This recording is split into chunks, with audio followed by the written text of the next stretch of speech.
Tak ja musím povedať, že Stará Ľubovňa tam mi tak prirastla k srdcu, pretože my keď sme začali spúšťať vlastne, alebo začali sme rozprávať ešte iba o pilotnom projekte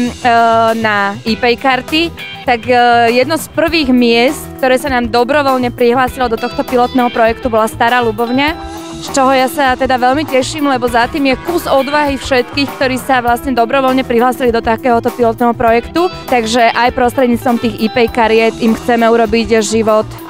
povedzme, lepší. Ale hlavne chceme postrážiť to, aby peniaze, ktoré dával štát, naozaj padli na úrodnú pôdu a aby sa tá rodina naučila s týmito peniazmi hospodáriť. No a toto v plnej kráse pochopila Stará Ľubovňa, takže opäť hovorím, že klobúk dolu pred tým, že sa zapojili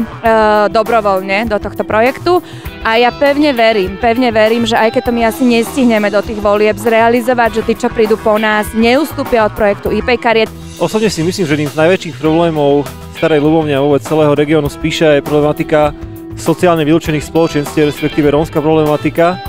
kde veľmi kvitujem postoj strany Sloboda a Solidarita v tom, že konečne niekto povedal na plnú hubu to, čo si myslia ľudia už dlhé roky, a síce, že bez práce nie sú koláče. Ja verím tomu, že